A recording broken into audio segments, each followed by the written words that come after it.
I'm Brett Laughlin. I'm an aesthetic nurse practitioner based out of Atlanta. Come spend the day with me. This is Hunter. She's my assistant, so we're gonna do this together.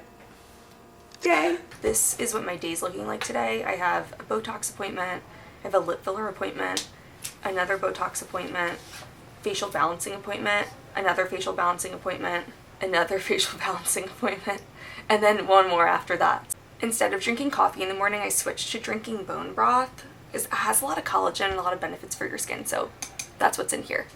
Brett's the bestest boss ever. But she drinks bone broth, and I think that's weird. My next appointment is lip filler. I'm going to use Restylane Kiss. I like this product because it gives a lot of structure, it gives hydration, so someone who's looking to build a little bit of height, like make their lip look just a little bit taller, this is my go-to. Everyone, I'm Brett. Injector Brett. And this is a day in my life as a nurse practitioner based in Atlanta, Georgia. I would say out of all the filler I do, lip filler is probably the most complicated just because it's so customized to whatever the patient's goal is. So I always ask that. I'm like, what are your lip goals in this appointment? So if someone's saying something like, I want structure, I want height, I want a little more plump, like I'd grab something like more structured, like Restylane Kiss. If someone's like, I'm just looking for hydration and a very subtle plump, I might grab something like RHA2 or even like a Restylane Refine. Those could be really good. There's so many different kinds of fillers. I got out of Sculptra yesterday, so I just got a new shipment in. Sculptra is a little bit different from filler. It's a biostimulating filler. So pretty much what that means, it's going to boost your own collagen. So if you're concerned with like horizontal lines, like when you smile, if you see a lot of horizontal lines, that's my favorite way to treat that. I also really like it for just like strengthening up the bones in the face. So we have a lot of bone resorption and volume loss. Everything starts to come forward. So getting Sculptra, I really love it for like all on the exterior portion of the face, and it just helps kind of like hold things back more. So happy I have more. I have a Tic Tac in my mouth because one of my fears is having bad breath. Doing Daxify again.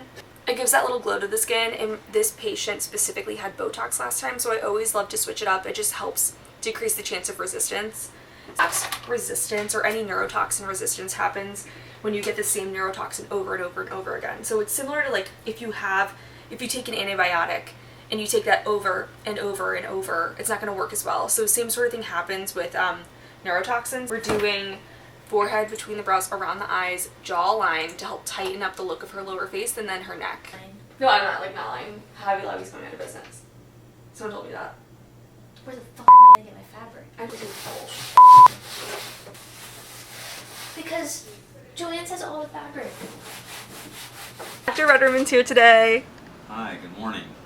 Yay! We are doing Daxify again. This appointment was for facial balancing, but she's leaving to go to Mexico in about a week. So we just kind of switched gears and we're kind of doing a little full face rejuvenation with Daxify itself, which is also really gorgeous. Lower face toxin is one of my favorite treatments because it just tightens up the entire look of the lower face. So that's our goal today too. I'm getting ready for my next patient and we are gonna do some chin filler. So I grabbed RHA4 like this for chins because it looks so natural. I'm all about a natural look, so that's why I always grab typically RHA4. Sometimes this varies, it depends on the patient, depends on their goal. We're also doing chin shadow filler, which is this area right here. It just helps the chin filler look so much more natural, and it helps the jawline look a lot sharper, and I grabbed RHA3 for that. For my next patient, we're doing full facial balancing, so that's going to include a little cheek filler to give her more sculpted contour, chin projection, and a little bit of chin shadow filler to help support that chin and also support her lips. She has gorgeous lips, so I am just excited for what that's going to look like. Right now I'm drawing up nose Botox, which is one of my favorite things, but you can cinch in the nose and make it look a lot slimmer with just Botox. For cannulas that I used, the 25 gauge 1.5 inch, and this box is empty and I was so nervous I didn't have any more, but I have another box. So today is a good day.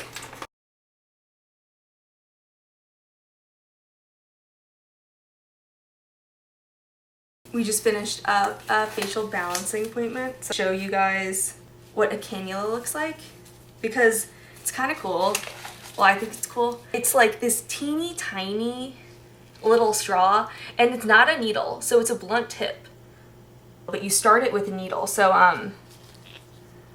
a needle like this. It's a bigger gauge than what this is. I poke the skin and I'm able to get this little teeny tiny tube in there. So it's really great, especially doing something like the chin, where I can get into a chin shadow and then like give projection of the chin.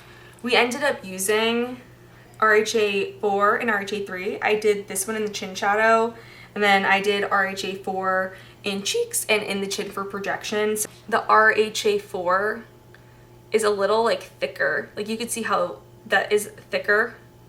And then the RHA3 is a little thinner. So it's not as thick as the 4. And so like their spreadability, like this spreads a lot easier than this one has a harder time spreading. RHA4 bigger molecules can look really good in areas that need a little bit more. Mimics bone. So a cheek, a chin, I love it there. I think it looks so gorgeous. For RHA3, that's an area that can be flexible. So chin shadow is a great area for that. You do like a pre-auricular if someone's a little bit gaunt or hollow, that would be great there, or even in a lip. If fillers are versatile, you have to pick and choose, and everything is so custom based off of the patient's goals. Hunter had to go to a doctor's appointment, so I'm all alone the rest of the day. My Sharps box is filling up. I'll show you. Last patient of the day, we're gonna do Dysport, chin filler and lip fillers. Dysport from the fridge. So I'm gonna grab Kiss for her because she wants a little bit more structure, a little more height, especially in her upper lips. And then I am gonna do her chin with RHA4. Chin filler, so I did RHA4 again. I just love the natural finish it leaves. Sometimes if I have like special little details I want to add onto the lips, I'll actually transfer it into a BD syringe. This is like a insulin syringe. We also use these for Botox, but it gives me like a teeny tiny little needle, if you can see that, to help me do just like little details, like maybe like the Cupid's bow, or just give a little bit of structure like around the vermilion border. Sorry, I was only able to bring you into one patient, but I'm going to show some before and afters and pop them up so that way you can get an idea of what everything looks like. Thanks for spending a Thursday with me. Don't forget to like and subscribe, and let me know what else you want to see in the comments.